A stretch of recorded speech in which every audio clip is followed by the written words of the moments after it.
napenda kuwashukuru Oyota wakishirikiana pamoja na TAI. Leo wamekuja wametufunza vitu vingi sana, lakini moja kati ya vitu muhimu walichotufundisha ni kuhusiana na ukatili wa kijinsia, na kupitia mafunzo yao nimeweza kujua kwamba ukatili wa kijinsia zipo sehemu ambako unaweza ukashtaki na ukaripoti mara baada unapoona ukatili huo umetendeka.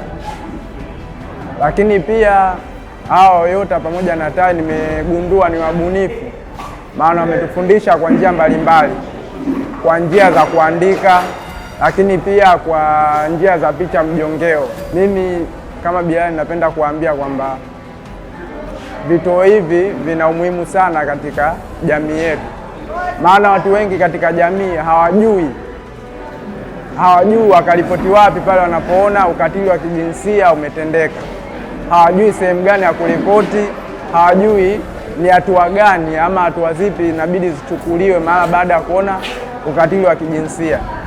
Lakini hao Oyota wakishirikiana pamoja na TAI wamekuja kutupa elimu kubwa, kwani mimi mwenyewe nilikuwa sitambui pale ninapoona ukatili wa kijinsia umetokea nichukue hatua gani na sehemu gani na utakiwa kuripoti.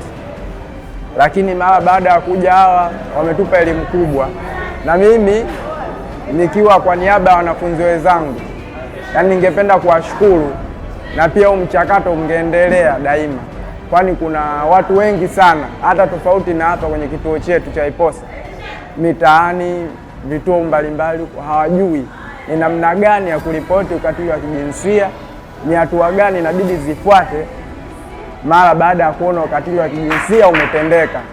Hivyo mimi nawashukuru sana hawa Oyota wakishirikiana na hawa TAI. Hawa TAI pia nimeona mchango wao ni mkubwa, maana mwanzo walikuwa wanatufundisha tu kwa njia ya maandishi, lakini mara baada ya kushirikiana nao hawa pia tumeona kwa picha, yani tumefundishwa kwa picha mjongeo, yani video.